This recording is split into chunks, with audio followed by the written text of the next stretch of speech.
Good morning students, my self Poonam Mittal from royal international school. आज हम संस्कृत पढ़ेंगे, क्लास 9th की। हमारे प्रकरण का नाम था बच्चों भारतीय वसंत गीतीय।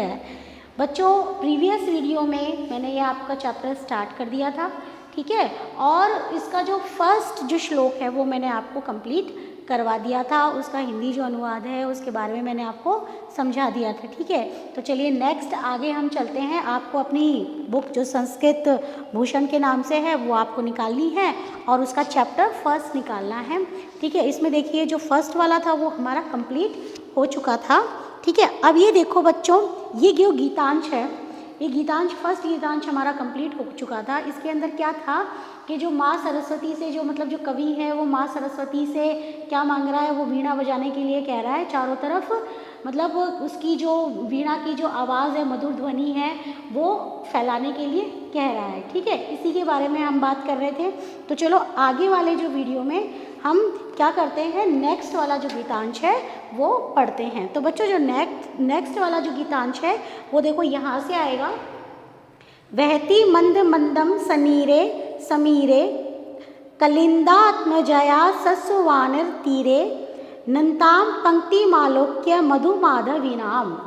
देखिए दोबारा से मैं बोल रही हूँ, वहती मंद मंदम सनीरे समीरे कलिंदा आत्मजया स्ववानीर तीरे नतानाम पंक्ति मालोक्य मधु माधवीनाम, ठीक है।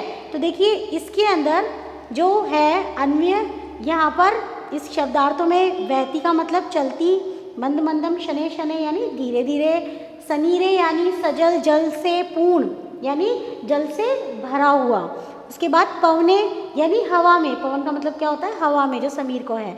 कलिंदा आत्मजया यानी यमुना, कौन सी यमुना, किसको बोल रहे हैं यहाँ पे, कलिंदा आत्मजया यमुना को। उसके बाद सवान नीर तीरे यानी वैत युक्त तटे यानी बेत की माला से युक्त तट पर, किससे युक्त है वो, बेत की माला से है। फिर है मधु माधवी लतानाम यानी जो मधुर जो मालती है, मालती एक उसका लता का नाम है, उसके अय वाणी ओ माँ सरस्वती। उसके बाद नवीनाम का क्या होगा, नूतना यानी नवीन, एकदम नया। वल्लकी वीणाम यानी वल्लकी को कहेंगे। निनादे यानी निंत्रा वादे यानी बजाओ, निनादे का मतलब क्या होगा, बजाओ। तो ये हो गए उसके शब्दों के अर्थ। उसके बाद में हम देखेंगे आपको क्या करना है।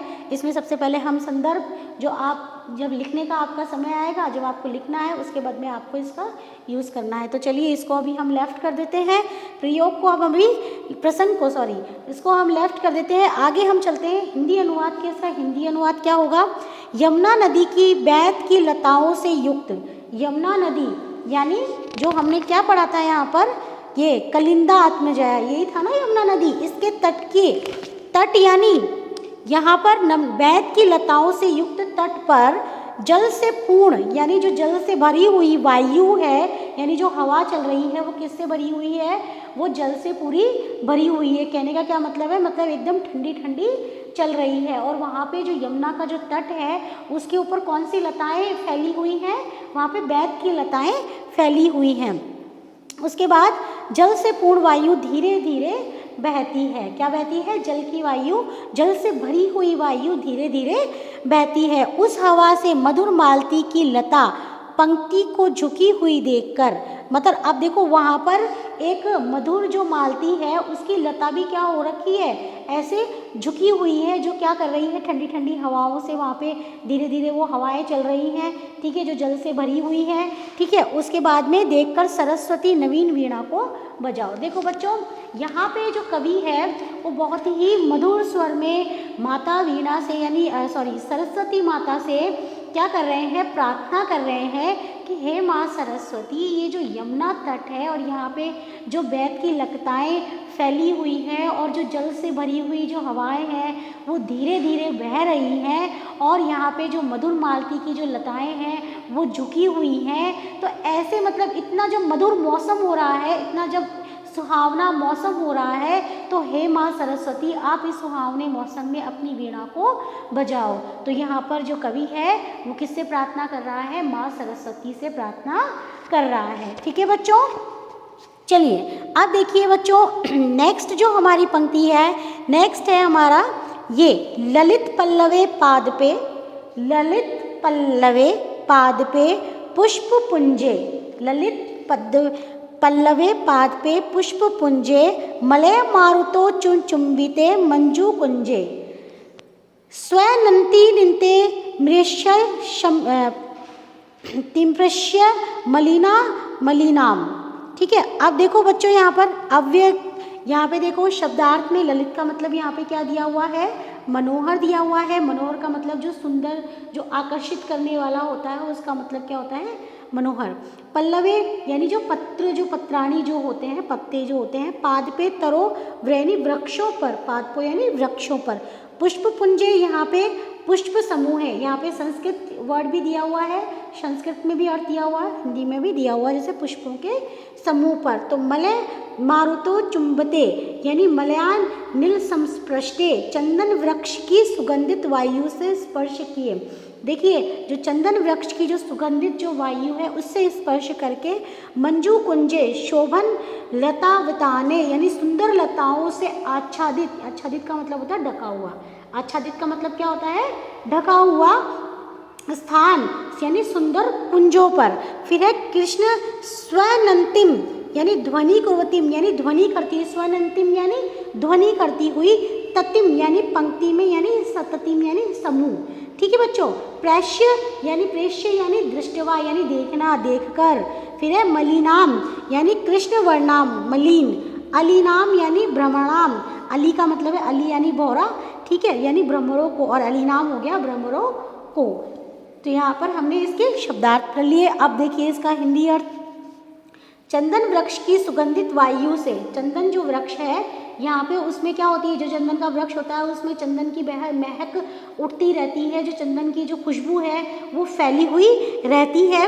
उससे स्पर्श किए, उस वायु से स्पर्श किए हुए मन को आकर्षित करने वाले पत्तों से युक्त, मन को आकर्षित मतलब जो वृक्ष है उसके ऊपर इतने सुंदर पत्ते लगे हुए हैं कि वो हमारे मन को क्या कर रहे हैं, बार बार आकर्षित कर रहे हैं। ठीक है, पुष्पों के समूह पर, अब वृक्षों पर उन जो पुष्प है वहाँ पे उनके समूह पर यानी जो पुष्प के जो गुच्छे लगे हुए होते हैं उन पर, तथा सुंदर कुंजों पर। अब भौरों की ध्वनि करती हुई पंक्ति समूह को देखकर, मतलब भौरों की ध्वनि करती हुई। अब भौरों की ध्वनि कौन करेगा, जो भौरे आपने देखा होगा जो बहुत सारे पुष्प होते हैं तो उसके उन कुंज यानी है ना क्या कहते हैं ना, उस गुच्छे पर है ना क्या कहते हैं, जो भौरा होता है वो मंडराता हुआ रहता है और वो क्या करता रहता है, एक अजीब सी आवाज़ करता है, यानी भौरे की जो आवाज़ होती है, ठीक है, वो उस ध्वनि को सुनकर, उस ध्वनि को कंठी सुनकर हे सरस्वती नवीन वीणा को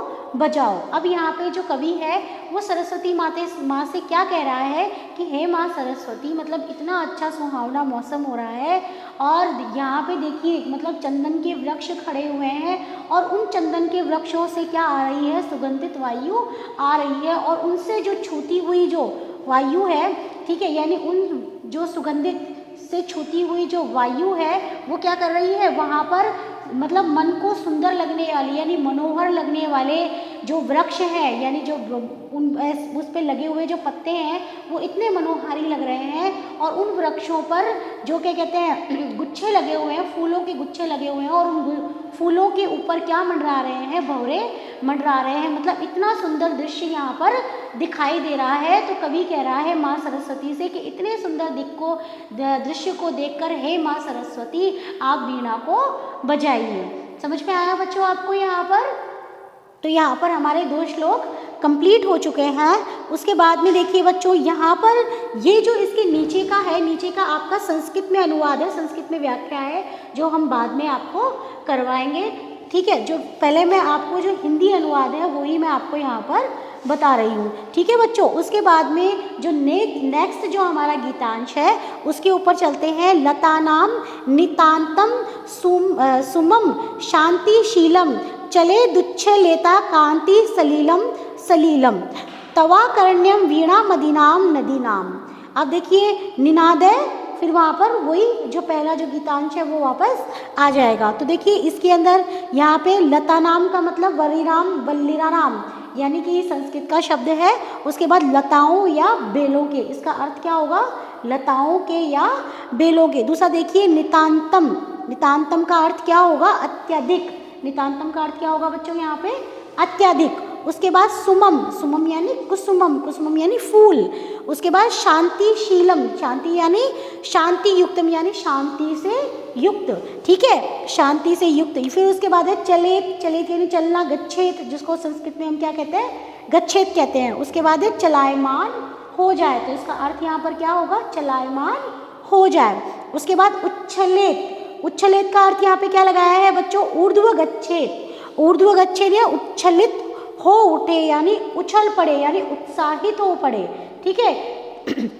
उसके बाद देखिए कांत सलीलम, कांत सलीलम यानी मनोहर जलम, मनोहर जलम यानी सुंदर जल। मनोहर मैंने अभी आपको बताया था कि मनोहर का अर्थ क्या होता है, सुंदर, तो सुंदर जल। सलीलम यानी कीड़ा सहितम। उसके बाद देखिए खेल खेल में, खेल खेल के साथ। तब यानी ते आकर्ण्य, आकर्ण्य का अर्थ होगा यहाँ बेटा श्रुत्वा, श्रुत्वा को जो संस्कृत में कहते हैं, जिसका अर्थ क्या होता है, सुनकर, जिसका अर्थ क्या होता है बच्चों, सुनकर। उसके बाद है वीणाम, वीणाम हुई वल्लकिम, ठीक है, जैसे कि वीणा को। उसके बाद अधिनाम यानी तेजस्वनी, अधिनाम का मतलब क्या होगा बच्चों, तेजस्वनी। उसके बाद ओजस्वी, नदीनाम सरिताम, नदीनाम यानी वही सरिताम, सरिताम का मतलब भी क्या होता है, नदियों का, नदियों का, ठीक है बच्चों। ये शब्दों के अर्थ आपको समझ में आ गए हैं। चलिए आगे हम इसकी हिंदी पढ़ते हैं। देखिए तुम्हारी ओजस्विनी वीणा को सुनकर, किसकी ओजस्विनी, यानी माँ सरस्वती की ओजस्विनी वीणा को सुनकर लताओं के अत्यधिक शांति से युक्त पुष्प चलायमान हो जाए। मतलब यहाँ पर देखिए कवि क्या कहना चाह रहा है कि मतलब आपकी जो ये इतनी सुंदर जो वीणा है उसको सुनकर जो मतलब बिल्कुल शांति से जो लताएं फैली हुई हैं, जो लताएं हैं, उनके ऊपर जो पुष्प है वो भी क्या होने जा रहे हैं, चलायमान हो रहे हैं, यानी वो भी धीरे धीरे क्या हो रहे हैं, हिलने लगे हैं। किसको सुनकर, माँ सरस्वती की वीणा को सुनकर। आगे देखिए उसके बाद नदियों का सुंदर जल खेल खेल में उछल पड़े, और उसके बाद में देखो नदियों का जो सुंदर जल खेल खेल में उछल पड़े, तो वो कब उछल पड़ेगा, जब वो माँ सरस्वती की वीणा को सुनेगा। उसके बाद में देखिए हे वाणी यानी हे सरस्वती ऐसी ओजस्वनी नवीन वीणा को बजाओ। तो यहाँ पर क्या कह रहा है कवि कि आप ऐसी ओजस्वनी नवीन वीणा को बजाओ जिससे जो ये लताओं के जो पुष्प है वो भी चलायमान हो जाए, वो भी हिलने लग जाए, और जो ये नदियों का जो सुंदर जल है वो भी खेल खेल में उछल पड़े, यानी वो भी चलायमान हो जाए, उसकी भी लहरें आपस में तट से टकराने लग जाए। और ये सब कब होगा, ये सब तब होगा जब हे माँ सरस्वती आप अपनी वीणा को बजाएंगी। ठीक है बच्चों, तो ये यहाँ पर आपको समझ में आ गया होगा। उसके बाद में यहाँ पे फिर इसकी संस्कृत व्याख्या है जो हम बाद में पढ़ेंगे। उसके बाद लास्ट देखिए बेटा, यहाँ पर ये आपके गीतांश कंप्लीट हो चुके हैं। आपके 4 गीतांश थे जो आज मैंने आपके सारे 4 गीतांश को कंप्लीट कर दिया है। चलिए बच्चों, तो आगे हम गृह कार्य की तरफ चलते हैं कि आपको गृह कार्य में क्या करना है। अब देखिए बच्चों, आपका जो संस्कृत व्याख्या है वो आपकी बाद में होगी, सबसे पहले हम आपका हिंदी व्याख्या करवाएंगे। ठीक है, तो अभी आपको क्या करना है, अभी आपको यहाँ पर ये जितने भी जो गीतांश मैंने आपको पढ़ाए हैं, यहाँ पर सबसे पहले आपको उसका संदर्भ लिखना है। संदर्भ का क्या अर्थ होता है बच्चों, संदर्भ का अर्थ होता है इंट्रोडक्शन, कि ये जो गीतांश है किस पुस्तक से लिया गया है, ठीक है, इसके कवि का नाम क्या है और इसमें कौन सी बात कही गई है। ठीक है, ये हो गया आपका संदर्भ। जैसे देखिए जो ये फर्स्ट वाला जो मैंने अभी आपको सेकंड वाला जो गीतांश मैंने आपको पढ़ाया था उसका संदर्भ है प्रस्तुत गीतांश हमारी पाठ्य पुस्तक शेमुशी के भारतीय वसंत गीति है नामक पाठ से उद्धृत है, यानी लिया गया है। और यह पाठ आधुनिक संस्कृत साहित्य के प्रख्यात कवि पंडित जानकी वल्लभ शास्त्री की रचना काकली नामक गीत संग्रह से संकलित है। तो ये हो गया हमारा संदर्भ। उसके बाद में आपको क्या लिखना है, आपको प्रसंग लिखना है। प्रसंग का अर्थ क्या होता है, प्रसंग का अर्थ होता है कि आपकी जो व्याख्या है उसका शॉर्ट रूप लिखना, यानी कि आप पूरे का एकदम निचोड़ लिखना, विवरण लिखना कि इसके अंदर पूरी जो गीतांश है इसके अंदर किस बारे में बात कही गई है। जैसे देखो यहाँ पे बच्चों, प्रस्तुत गीतांश में कवि ने सरस्वती से यमुना के तट पर झुकी हुई मधुर मालती की लताओं को देखकर नवीन वीणा बजाने को कहा है। ठीक है, तो आपको इस तरीके से प्रसंग लिखना है। उसके बाद में आपको हिंदी अनुवाद लिखना है। उसके बाद में आपको क्या लिखना है बच्चों, हिंदी अनुवाद लिखना है। तो मैंने आपको ये 3 गीतांश कराए हैं और 3 गीतांशों के आपको संदर्भ, प्रसंग और हिंदी अनुवाद करके अपनी नोटबुक के अंदर रखना है। ठीक है बच्चों, चलिए। और इसके बाद में आपको क्या करना है, जब आपका वर्क कंप्लीट हो जाए, तो आप जब ये आपका चैप्टर कंप्लीट हो जाए उसके बाद में आप स्कूल में आइए और अपनी नोटबुक मुझसे चेक करवा लीजिएगा। ओके बच्चों, thank you, have a nice day.